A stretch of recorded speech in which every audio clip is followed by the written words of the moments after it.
your CIGTV News Update, Community News and Weather Forecast. I'm Donna Bush. Today, December 3rd, is observed as International Day of People with Disabilities around the world.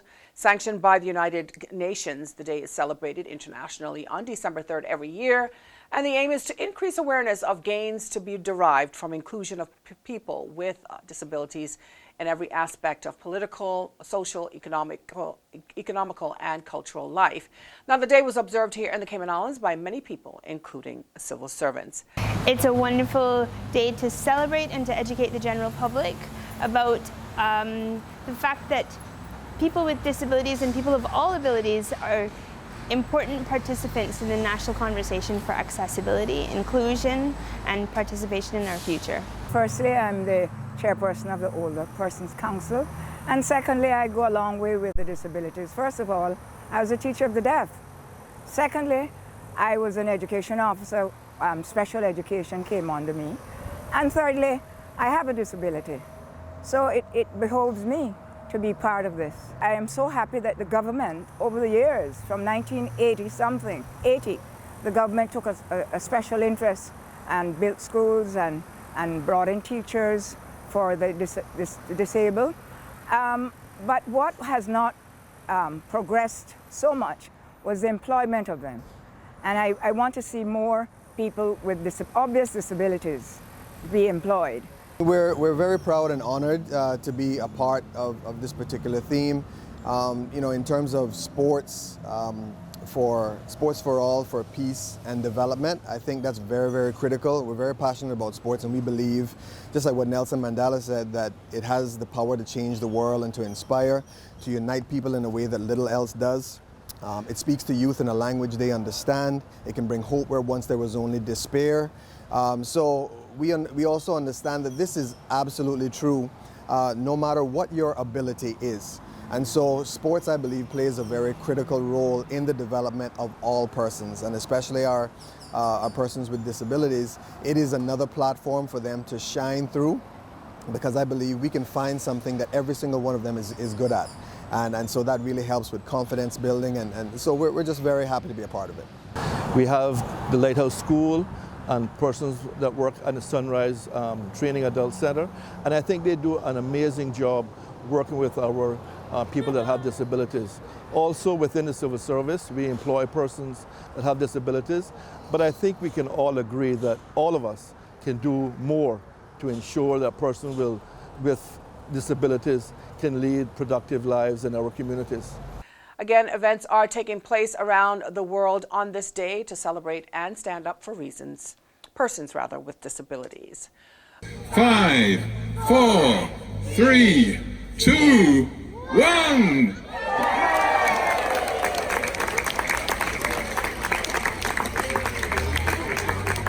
Meantime, the spirit of Christmas is in the air, and last night's 54th annual Rotary Club of Grand Cayman's Christmas tree lighting event was the kickoff to the season. It all happened right here at the Government Administration Building. Residents who gathered enjoyed singing and even a steel pan performance by His Excellency Governor Martin Roper and well-known steel pan player and teacher Earl Lapierre. Many people in the community look forward to the holiday event each year, which brings on the Christmas cheer. And speaking of Christmas cheer, Derry Dacres Lee started the Lean on Me Foundation back in 2006. It all began with fundraising to help those within the community who are in need. Well, every year around Christmas and Thanksgiving, community members spend the day making their rounds. Today we're going to be delivering food items and food vouchers to families in need. So I would urge you, if you'd like to donate, to do so by the 12th of December. We truly appreciate it. And this will be our 8th year, and we're going to continue with our deeds over the Christmas, and please support us. Lean on Me committee members are joined every year by Miss Cayman Islands Universe as they make those deliveries to residents across the island. This year's first runner-up, Mariah Tibbetts, took part in the drive to give back over the weekend. Meantime, 6 of Her Majesty Prisons Services officers have achieved globally recognized accreditation with the National Center for Construction, Education and Research, which will enable them to train inmates in 5 vocational courses. The accreditation was facilitated by local training and development company Inspire Cayman Training Limited. The collaboration also enables the prisons services to tap into Inspire Cayman's network of local employers to help ex-offenders with their job search. Now, the 5 courses to be offered by the prison services includes carpentry, electrical, plumbing, HVAC, and automotive. The prison service aims to have 70 inmates complete at least 1 vocational course by December of 2020. Now for a check on other community stories making Radio Cayman headlines. As Cayman's green iguana cull moves into its 58th week, the Department of Environment sees a slight boost in figures, according to the DOE's website. Cullers carried more than 13,000 green iguanas to the landfill for counting within a 5-day period between November 25th and the 30th. The cull is a nationwide effort to stamp out the invasive species. So far, more than 1,085,000 green iguanas have been culled since the program 1 year ago. You can find the full breakdown at doe.ky. And you can check out Radio Cayman's website for more of their community news daily. Turning now to today's weather forecast. From the Cayman Islands National Weather Service, light to moderate northerly winds and moderate seas is expected for the next 24 hours as a weak cold front enters the Cayman area this afternoon. Radar images show isolated showers northwest of Grand Cayman are moving towards the southeast. Today's high temperature reached 86 degrees Fahrenheit. The forecast called for partly cloudy skies with a 30% chance of showers. Winds were from the north to northeast at 5 to 10 knots, becoming 10 to 15 knots by the afternoon. Seas were slight with wave heights of 1 to 3 feet. And you can go online to weather.gov.ky for the latest forecast, which can also be found on their Facebook page and on the Weather Radio dial 107.9 FM. Remember, you can also download the National Weather Services app, CINWS. And that's the latest from us here at CIG Television. If you missed today's news update, you can always go to the Cayman Islands Government Facebook page as well as the CIG Television YouTube channel. I'm Donna Bush. Thanks for joining me. Have a great night.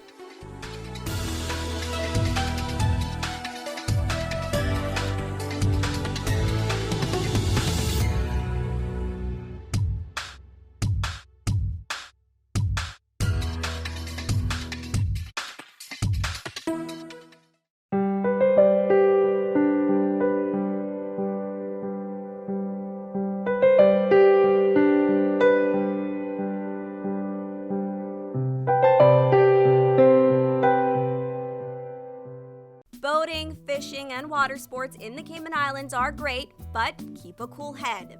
Here are 7 tips for fun and safe sea outings. Number 1. Use a checklist to plan your outing. Check the weather forecast, make a float plan, and share it with someone who is remaining on land, stating where you're going, with whom, and when you're expected to return. Visit your nearest marine supply store to get your safety gear. This includes signaling mirrors, whistles, and a flare kit.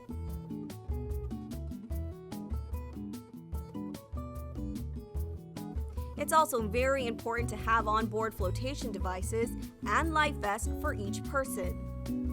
There are different types of vests. Some are for water sport activities such as snorkeling, and others are for going on offshore boating or on fishing trips. Number 2. These items can be lifesavers in case of an accident or bad weather. Number 3. Use a motor kill switch, especially if you're boating alone. In case of a leak or breakdown, always stay with the boat until help arrives. If you capsize, an emergency beacon or locator device can send a distress signal to inform the authorities of your location. Larger flares will indicate distress to a boat, airplane, or search and rescue officials. Number 4. In addition to sunscreen, food, and beverages, it would be smart to have a cell phone. Make sure your marine radio works. Cayman's boaters use Channel 16 to communicate. Number 5. Also, don't forget your anchor and sufficient rope. Number 6. Boat operators should be familiar with the local waters and reefs, as well as the capabilities and functions of the vessels they are using. Always obey the rules of the sea and the marine environment, and have courtesy for others. Number 7. Alcohol and salt water do not mix, especially if you're the captain. Some useful contact numbers are 911. The RCIPS Marine Base is 649-7710, and the Port Authority is 949-2055. Smooth sailing, all!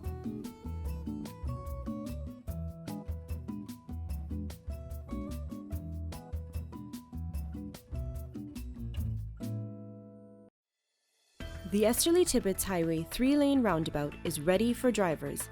It's time to make sure you know how to use it. First, know which exit you need to take. Pay attention to lane arrows and signs. Make sure you use your signal to change lanes or exit the roundabout. To turn left, you always approach in the left-hand lane and indicate left.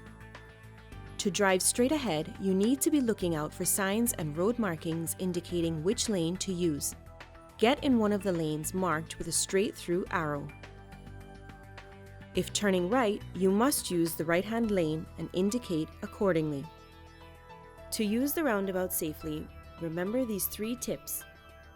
Know your exit, pick your lane, and signal to make your turn.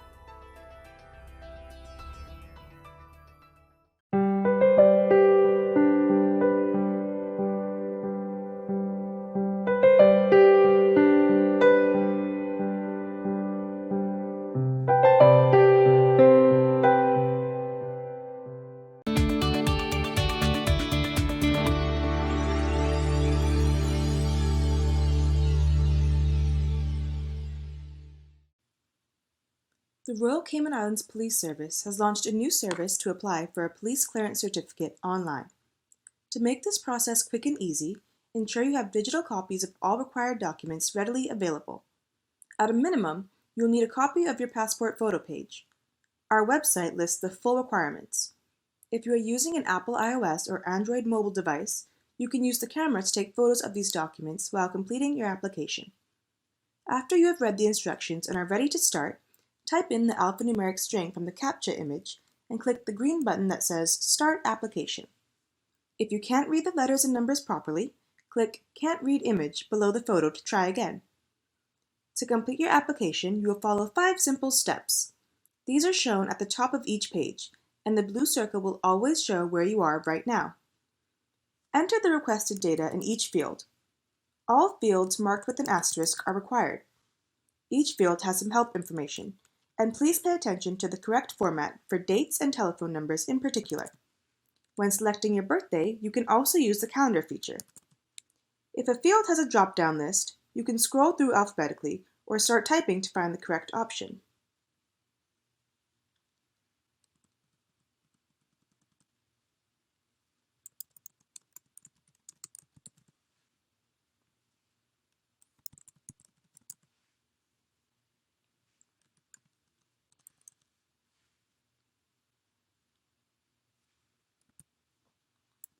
You will be asked to enter your email address twice to ensure it's correct.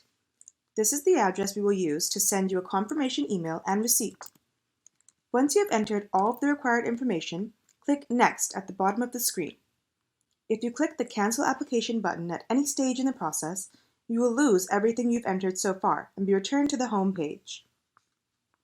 On this page, answer the questions about past offenses, provide details if relevant, and then click Next.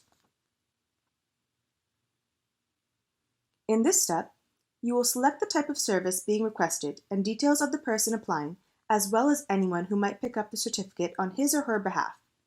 If you select certain options, more information may be required at this stage or later in the process when you are uploading your documents. Finally, select the reasons you are applying and then click Next. If you make a mistake, use the drop-down menu to change the reason or click the red X to delete a line.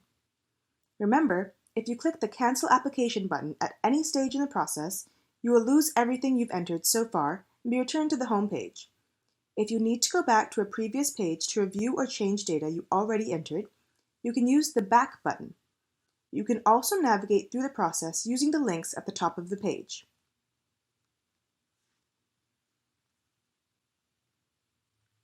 On this page, you will be asked for the relevant digital documents to support your application. On each line, click the Upload icon, select the correct file, and then click Upload. Repeat this process for each document. Based on the information you've already entered, this page will tell you the basic documents required. However, please remember to read the guidance notes to ensure you've included everything for your particular application. You can click the Upload More Documents button if you need to add more files, using the Comments field to briefly explain the additional documents you are submitting. If you go back to previous sections after uploading documents and make changes that affect these requirements, you may need to re-upload your documents. This is the final page before submission.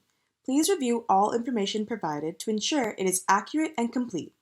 You won't be able to change anything on this page, but you can use the back button or the links at the top of the page to return to earlier pages and update any field.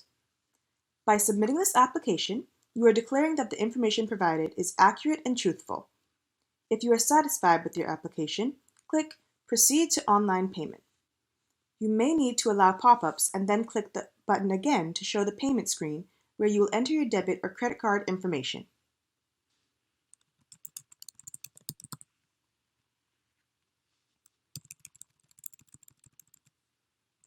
The Cayman Islands government accepts Visa and MasterCard, and you can use a debit or credit card issued anywhere in the world. Payment will be processed in Cayman Islands dollars for local service, and in United States dollars for overseas service. If you have questions about any exchange rate that will be used, or foreign currency transaction fees, please contact the bank that issued your card. The Cayman Islands government will not receive or retain your card information. Once your online payment has been authorized, you can view and print your receipt.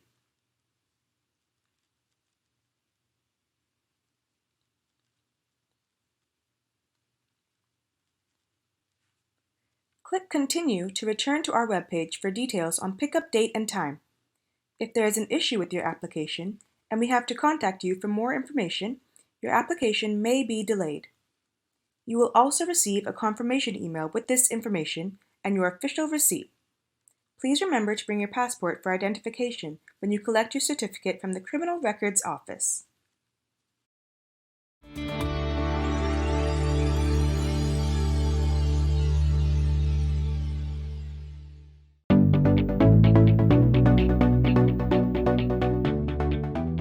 I'm Jody Ann Powery. I'm the Police Media Officer with the RCIPS, and I'm here to give you some crime prevention tips on how to best protect your property. The first thing that we want to discuss is our points of entries. Let's start with the front door, and then we'll move on to the windows and the back doors or sliding glass doors. The first thing to consider is the front door. This particular front door has 2 deadbolt locks. One of these deadbolt locks are properly carpentered and the other is not. When your door is properly locked, you'll hear a click at the end and the deadbolts are not able to move. If it is slightly opened, then you can push the deadbolt back without having any restrictions. I'll now proceed to show you what your lock should look like when it is properly locked.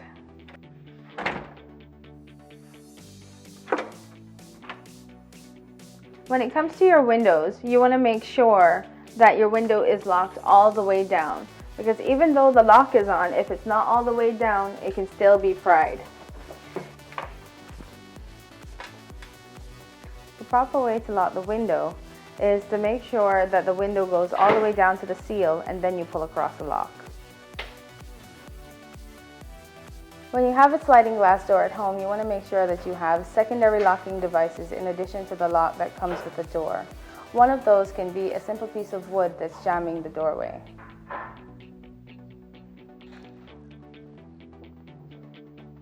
We want to encourage you to ensure that you don't make things easy for burglars who are looking for opportunities to break into property by leaving your property out in plain view. Some of these items are your car keys, your electronics, and your handbags. Make sure that you put these properties away when you're leaving the house or when you're going to bed. When you're going camping or if you're taking your family on a trip, you want to ensure that your property has some sign of life. This can be done by leaving a light on or putting timers on your lights. And we want to ensure that our family homes are safe. In order to do so, we encourage that people take the proper precautions by starting up neighborhood watches or encouraging family members or persons they trust to check on their properties while they're away.